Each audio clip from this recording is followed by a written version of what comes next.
नमस्कार, मैं Anushree Bhardwaj सुरागीला news channel से आप सभी का स्वागत करती हूँ। आज की प्रमुख खबरें इस प्रकार हैं। देहरादून पुलिस ने किया वंशिका हत्याकांड का खुलासा। जिलाधिकारी चंपावत ने मां पूर्णागिरी मंदिर धाम में प्राचीन धूनी व दुर्गा ज्योति दर्शन स्थल के नवीनीकरण का उद्घाटन किया। काशीपुर के रेडीमेड शोरूम में लगी भयानक आग, लाखों रुपए के नुकसान का अनुमान। यूक्रेन से वापस लौटे उत्तराखंड के 6 छात्र। अल्मोड़ा में साइबर ठगी का आरोपी गिरफ्तार। विदेश के नाम पर लड़की से ठगी थी मोटी रकम। भाजपुर से भाजपा प्रत्याशी राजेश कुमार ने कहा कि विधानसभा चुनाव हारने के बाद दोबारा नहीं लड़ेंगे चुनाव। ऋतुपुर में श्रमिकों ने फूका रूसी सरकार का पुतला। अब खबरें विस्तार से। देहरादून में दिल दहला देने वाली वंशिका हत्याकांड मामले का खुलासा हो चुका है। देहरादून पुलिस ने सिर्फ 24 घंटे के भीतर ही आरोपी को गिरफ्तार कर लिया। पुलिस पूछताछ के दौरान आरोपी ने बताया कि सिद्धार्थ लॉ कॉल करने पहुंचा। लड़की द्वारा बात करने से मना करने पर आरोपी उसे खींचकर बाहर ले आया और उसके ऊपर गोली चला दी। संवाददाता मनोज कुमार की रिपोर्ट। किसी फोटो पर कमेंट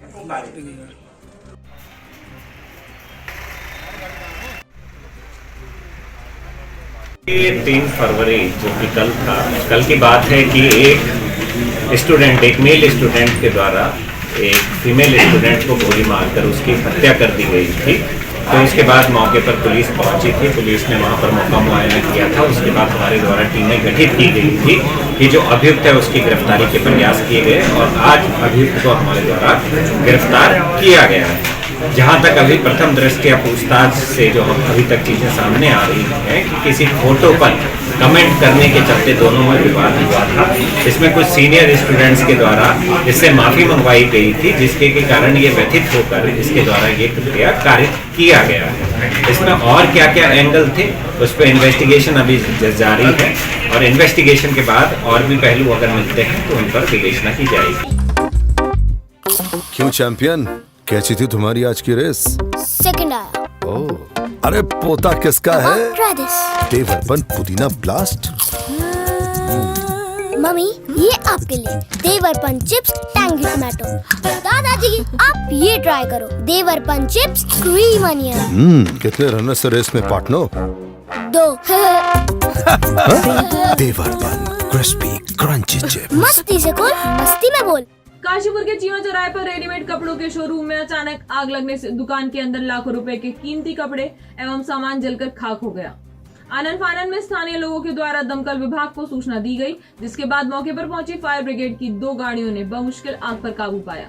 लोगों का आरोप है कि फायर ब्रिगेड 2 घंटे बाद मौके पर पहुंची। कुमाऊं वैश्य महासभा के बैनर तले महासभा द्वारा कन्याओं के सामूहिक विवाह कार्यक्रम का आयोजन रामलीला ग्राउंड में किया गया।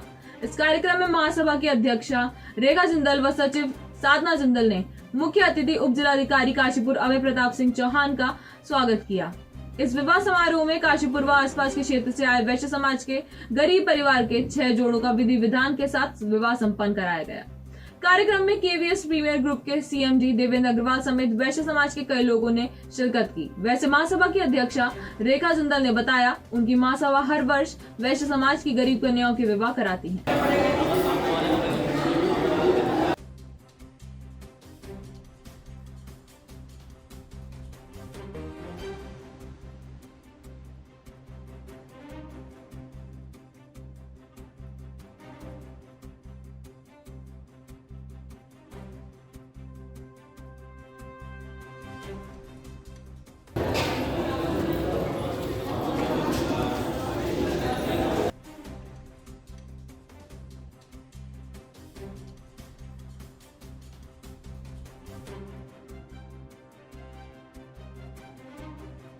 मैम आज यहाँ पर जो ये कार्यक्रम का आयोजन किया गया है इसके बारे में बताएं। ये हमारी कुमाई वैश्य महासभा महिला शाखा है। हम लोग समय समय पर गरीब कन्याओं का विवाह संपन्न कराते हैं। आज हमारी महासभा के द्वारा सभी सदस्यों के सहयोग से 6 जोड़ियों का विवाह कराया जाए। कनाडा का वीजा लगाने के नाम पर दलाल ने छात्रा के परिजनों से ठगी कर 18 लाख से ज्यादा की रकम हड़प ली। पीड़ित परिजनों का आरोप है कि आरोपी दलाल मनदीप कौर और गुरबाज सिंह ने उनकी बेटी को कनाडा भेजने के लिए कॉलेज की फीस व डॉक्यूमेंट के नाम पर उनसे रकम पहले ही ले ली, लेकिन जब उनकी बेटी कनाडा पहुंची तो वहां पर उसे एयरपोर्ट में ही रोक दिया गया।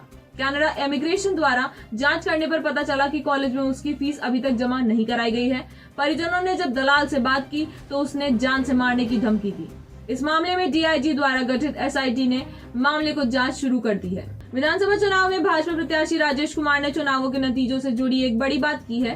राजेश कुमार का कहना है कि बीजेपी उनकी मां है और वह हमेशा भाजपा के साथ जुड़े रहेंगे, लेकिन अगर इन चुनावों में उन्हें भाजपा की जनता का सपोर्ट नहीं मिलता है तो अगली बार वे विधानसभा का चुनाव नहीं लड़ेंगे। संवाददाता राज ठाकुर की रिपोर्ट। मैं ये कहना चाहता हूँ, देखिए 2012 में भारतीय जनता पार्टी हमारी माँ है। हम जैसे गुमनाम एक निर्धन परिवार के, साधारण परिवार के युवा को जो है प्रदेश स्तर पे जो है पहचान दी है, और मैं पार्टी के लिए कभी समस्या नहीं बनना चाहता। 2012 में पार्टी ने मुझे मौका दिया, मैं चुनाव लड़ा। निसंदेह मैं युवा था, नया था, मेरा परिचय जो है दायरा कम था, इस कारण मैं सफल नहीं हो पाया। 17 तक मैंने बहुत मेहनत करी, मगर आपको पता है परिस्थितियाँ कैसी बनी। एक दलबदलू नेता पार्टी में आ गए, हमने बहुत सम्मान से उन्हें लड़ाया। उनको गलतफहमी है कि उनका कद बहुत बड़ा था। 2017 का चुनाव भी हमारे देश के प्रधान सेवक नरेंद्र मोदी जी के नेतृत्व में ही जो है जीता गया था, उनके नाम पे ही जीता गया था।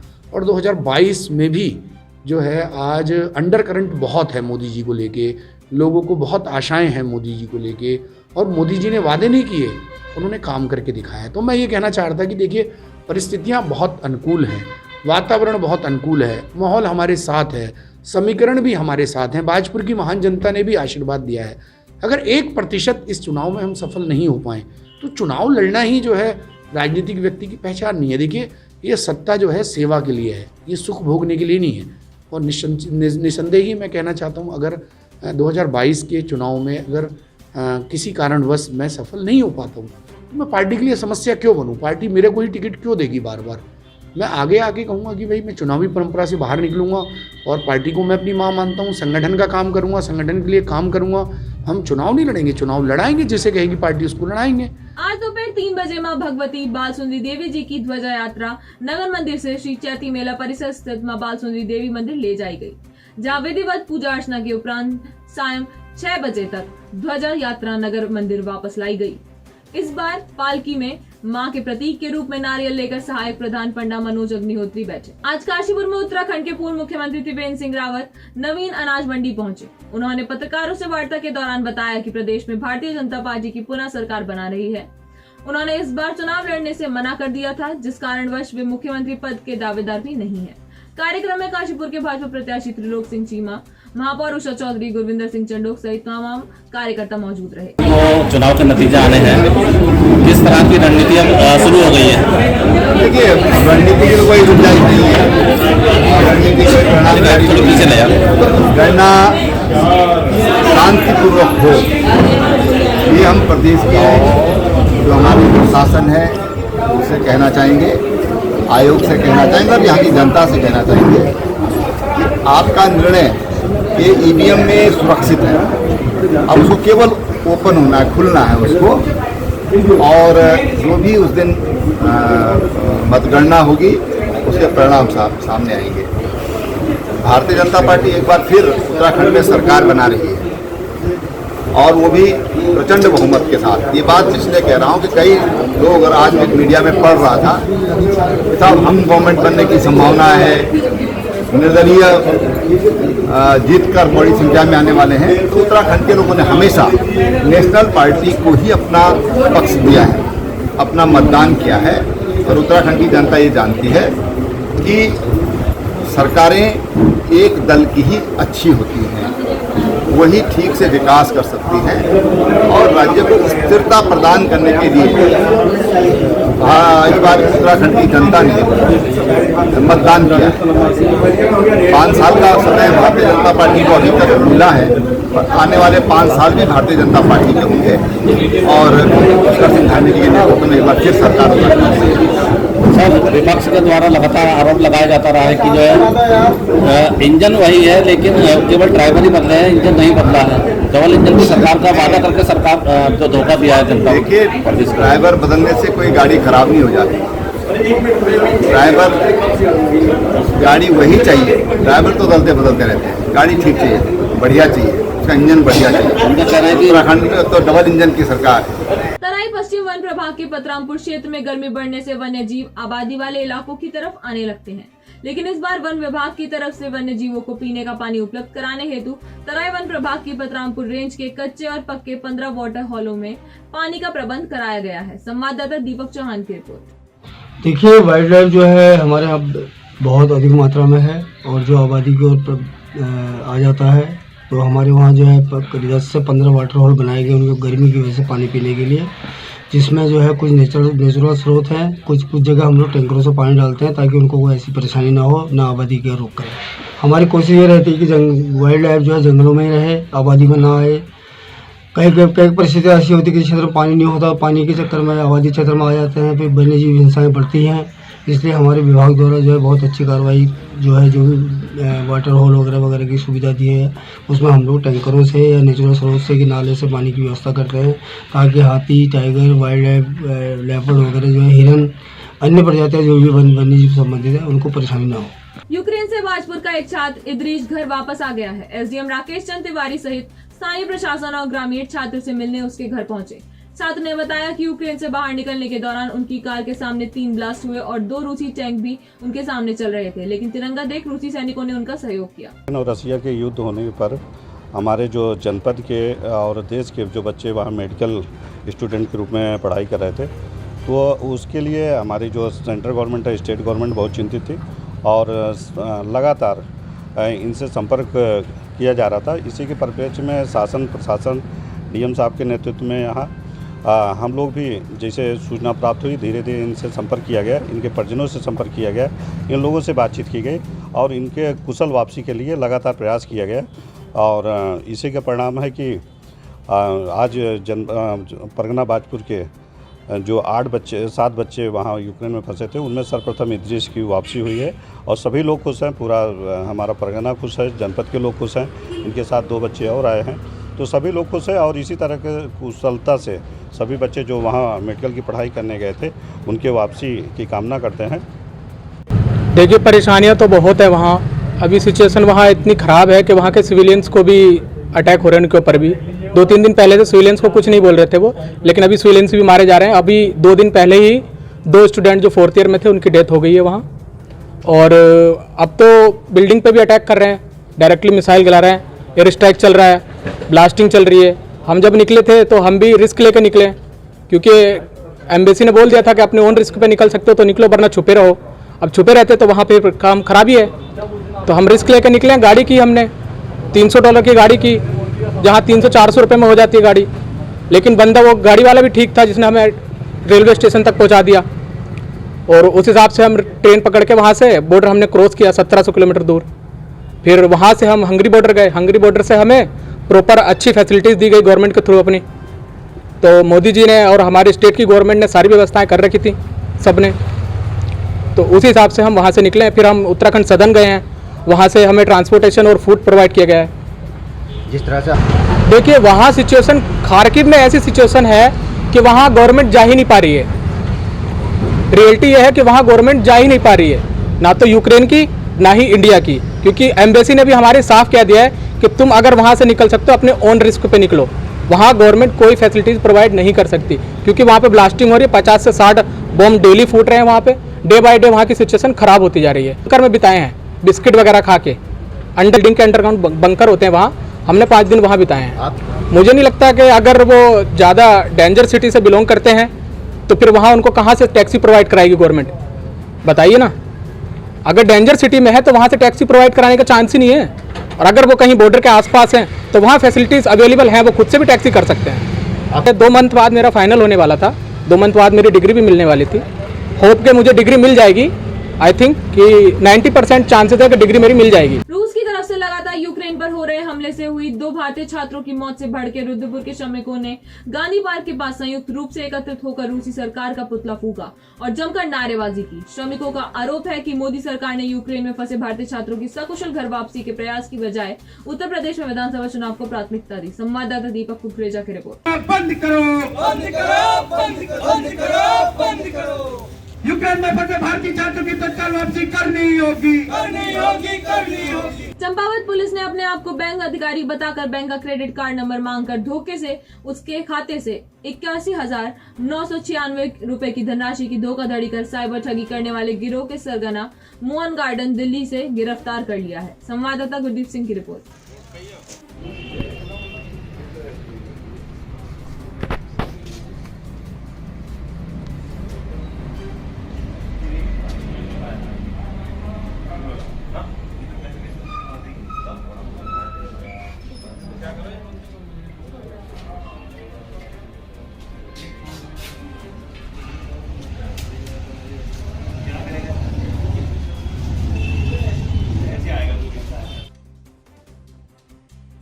देखिए, ये बनबसा थाने में एक बैंक मैनेजर बनके, ये बैंक अधिकारी बनके लोगों के साथ ठगी करने वाले व्यक्ति का आज गिरफ्तारी की गई है। इसकी गिरफ्तारी दिल्ली से की गई है। बेसिकली ये बैंक मैनेजर बनके लोगों को फोन करता था, तो उनके क्रेडिट कार्ड या डेबिट कार्ड की डिटेल लेके उनसे ऑनलाइन शॉपिंग करता था और ऑनलाइन शॉपिंग से जो सामान आता था उसको भी OLX पे बेच देता था। तो ये काफी टिपिकल मामला जिसमें हमारे जो साइबर सेल है उसने लगभग काफी लंबी मेहनत, काफी कड़ी मेहनत के बाद में आज दिल्ली से ये फैज आलम नामक जो मुलजिम है उसको गिरफ्तार किया है, जिसके कब्जे से कॉल सेंटर का काफी सामान, जिसमें काफी फोन वगैरह है, एंड्रॉयड फोन्स है, सिम कार्ड्स है, पैन कार्ड है, इवन डेबिट कार्ड वगैरह है, वो काफी इनके कब्जे से बरामद किए हैं और फिलहाल उसको अभी जेल भेजा जा रहा है। इससे अभी और पूछताछ की जा रही है, क्योंकि ये 1 साल से इस तरह के धंधे में लगा हुआ था। तो STF को भी हमने इसकी इन्फॉर्मेशन दी है ताकि इसकी और डिटेल देखी जा सके। इसने कई इस तरह की और भी काम किए हैं। क्योंकि ये काफी अच्छा खुलासा रहा है, तो इसको देखते हुए मेरी तरफ से टीम को 5,000 रुपए के इनाम की भी घोषणा की गई। वरिष्ठ पुलिस अधीक्षक मंजुनाथ ईसी द्वारा जिले के लोगों व स्कूली बच्चों को जागरूक करने के लिए सभी थाना प्रभारियों की तरफ से जागरूकता कार्यक्रम चलाया जा रहा है। इसी के मद्देनजर थाना अध्यक्ष दिनेश नाथ ने राजकीय इंटर कॉलेज चकोटिया ने बच्चों को गौरा शक्ति app, public I app, Uttarakhand traffic app के अलावा नशा मुक्ति का पाठ भी पढ़ाया। संवाददाता हेमंत मेहरा की रिपोर्ट। काशीपुर के कुंडेश्वरी के महादेव नगर में पानी की भरमार है, वहीं दूसरी ओर गोविंद नगर व आसपास के गाँव में जलस्तर गिर गया है। क्षेत्र के ग्रामीण इसके लिए 3 स्टोन क्रशर स्वामियों को जिम्मेदार ठहरा रहे हैं। इसी क्रम में आक्रोशित ग्रामीणों द्वारा स्टोन क्रशर स्वामियों के खिलाफ दिया जा रहा धरना प्रदर्शन थमने का नाम नहीं ले रहा है। इतना ही नहीं, ग्राम गोविंद नगर क्षेत्र जुड़का में ग्रामीण धरना प्रदर्शन के साथ ही भूख हड़ताल पर भी बैठ गए हैं। उनका कहना है कि अवैध खनन के कारण गोविंद नगर, हरिनगर, गुलजारपुर व अन्य आसपास के क्षेत्रों में पानी के नलके सूख रहे हैं, जिससे अब उनके पास पीने के लिए भी पानी नहीं बचा है।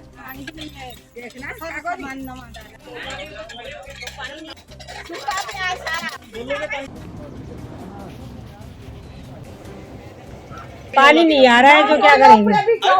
गरीब आदमी है, तो खेती का पानी बिल्कुल नहीं आ रहा है, जो क्या करें फिर? नलके की वजह से, वजह से पानी नहीं आ रहा है। बस बहुत परेशान हो रहे हैं, क्या करें? की वजह से परेशान है, खड्डे लगा दिए हैं बहुत भारी भारी, इस वजह से परेशान हो रहे हैं। भी जल आ नहीं रहा है, तो कहाँ से गरीब आदमी कहाँ से लाएगा पानी? पशु पंछी सब परेशान हो रहे हैं। कल से हम परेशान है बेटा, और क्या करें? स्टोन से जब खड्डा खुदा है, जब से हम परेशान है। हमारा नल का पानी सूख रहा है। उससे पहले पानी के वजह से नहीं, पहले इतना नहीं सूखा था, पहले नहीं सूखा था, गड्ढे के वजह से सूख रहा है। सबसे पहले तो मैं आप पत्रकारों को धन्यवाद करना चाहूँगा। क्रेशर मालिकों द्वारा 100 फुट गहरे खड्डे खोदकर और 20-20, 30-30 पंपिंग सेट लगाकर 8 इंच 10 इंच लगाकर नदियों में पानी डाला जा रहा है, जिससे इस क्षेत्र का वाटर लेवल नीचे जा रहा है। नल सूख गए हैं, बोरिंग सूख गए हैं। हम आपको जाके सर्वे करा देंगे, देख सकते हैं आप। अब तक टोटल कितने नल सूख गए होंगे? लमसम 43 हमारे पास जो लिस्ट आई है, जो आधार कार्ड आए हैं वो हमारे पास 43 की, कुछ बीच में मंदिर के हैं, वो तो चलो कहने वाले कोई नहीं है अभी तक। कुछ पीछे महादेव नगर के बोरिंग है, वो भी अभी तक नहीं आए हमारे पास। उन्होंने कहा है कि हमारे बोरिंग सूखे हुए हैं, वो भी आपको दिखा दिए जाएंगे। और ये मामला मतलब सरकार को इस बारे में कब से जानकारी है? सरकार को आज 8-10 दिन हो गए हमारा धरना चलते हुए को। उससे पहले भी हमने 2-3 बार विज्ञापन दिया था बिना धरने के, पर सरकार द्वारा कोई कार्रवाई नहीं की गई। जब धरना लगा उसके बाद एक नेशनल स्टोन क्रशर की नपत हुई है, जिसकी कार्रवाई एसडीएम साहब ने उस दिन बताया कि इसकी कार्रवाई हमने जुर्माने की करके भेज दिया डीएम साहब को। अब वहाँ से जुर्माना निर्धारित होगा, जो भी होगा। मुरली पे अभी कोई जुर्माना नहीं हुआ, कोई कार्रवाई नहीं हुई इनकी। अभी तक कल तक भी उनके पंप भी चल रहे थे और मशीनें भी चल रही थी। पॉगलन मशीन की किसी क्रेशर को कोई परमिशन नहीं है, अकेली सिर्फ जेसीबी की परमिशन होती है, क्योंकि जेसीबी कम खोदती है, पॉगलन बहुत ज़्यादा गहरा खोदती है। एसडीएम साहब ने हमें उस दिन बताया था कि किसी भी क्रेशर को पोगलन की कोई परमिशन नहीं है, ना ही पानी निकालने की परमिशन है। उसमें लिखा गया, उसमें जो परमिशनों में जो मानक हैं, जो शर्तें हैं कि कोई भी क्रेशर किसी भी पर्यावरण को कोई भी हानि नहीं पहुंचाएगा। और ये दिन प्रतिदिन गहरे गहरे खड्डे खोद कर वाटर लेवल ख़त्म कर रहे हैं, पर्यावरण ख़त्म कर रहे हैं, जल को ख़त्म कर रहे हैं। 100 फुट गहरे गड्ढे खोद दिए उन्होंने 20-20, 30-30 पंप लगाकर। ये हमारे यहाँ ये नेशनल स्टोन क्रशर और मुरली वाला स्टोन क्रशर ने जो अवैध खनन किया है, वो रिसाइकलिंग के नाम पर जो इन्हें परमिशन मिली थी उसके नाम पर इन्होंने अवैध खनन किया है यहाँ। और जिसकी वजह से जिसके कारण इन्होंने वहाँ हैंड पंप लगाकर, मतलब काफ़ी पंपिंग सेट लगाकर वहाँ से पानी जो है वो पानी वेस्ट करके पानी नहरों में, नदियों में डाल दिया है, जिससे यहाँ काफ़ी जल स्तर जो है वो गिर गया है। आस पड़ोस के जो गांव हैं उनके नल भी सूख गए हैं। ग्रामवासियों के जिनके कि 40 आधार कार्ड हमारे पास यहाँ समिति के पास, जल एवं पर्यावरण सुरक्षा समिति के पास उनके आधार कार्ड व नाम बाई नेम नोट हैं, उनके नल सूख गए हैं। बहुत क्षेत्र में बहुत पानी की हाहाकार मची हुई है और ये 2 क्रेशरों द्वारा ही किया गया है यहाँ पे, ये नेशनल स्टोन क्रशर और मुरली वाला स्टोन क्रशर। और मुरली वाला स्टोन क्रशर के ओनर द्वारा, मालिकों द्वारा कल एक स्टेटमेंट दिया गया है कि यहाँ तो 2 फीट पे पानी है। 2 फीट पे पानी है तो फिर आप पानी में खनन कर रहे हो, आप पानी वेस्ट कर रहे हो। फिर 2 फीट पे पानी है तो आप पानी वेस्ट कर रहे हो, पानी बेकार कर रहे हो यहाँ क्षेत्र का। अगर 2 फीट पे, ये वही लोग कह रहे हैं जो ओनर हैं, वो खुद कह रहे हैं, इस बात को मान रहे हैं कि यहाँ 2 फीट पे पानी है हमारे क्षेत्र में। तो ये खनन जो किया गया है वो पानी को वेस्ट करके ही किया गया है, जिससे कि यहाँ जलस्तर बिल्कुल गिर चुका है और यहाँ लोगों में, ग्रामीणों में, किसानों में काफ़ी आक्रोश है। और ये हमारी जल एवं पर्यावरण सुरक्षा समिति धरने पे बैठी हुई है और हमारा धरना इसी तरह ही चलता रहेगा जब तक कि हमारी बातें बिल्कुल मानी नहीं जाती ना, तब तक ये हमारा धरना ऐसे ही चलता रहेगा। सर बताना, पहले हमारे भाई साहब ने आपको बता ही दिया है, ऐसे ही हो रहा है। 100 फीट से लेके 80 फीट से लेके 110 फीट तक के खड्डे क्रशर वालों ने कर रखे हैं और जिसकी वजह से जल स्तर पूरा नीचे पहुंच गया है और आसपास के गांव में हाहाकार मची हुई है। कम से कम 25 लिस्टें हमारे पास आधार कार्ड के में आ चुकी है। उनके अपने घर घर पे जाके बिगर हमारे साथ लिए उनसे पूरी निगरानी करो, हकीकत है या गलत है।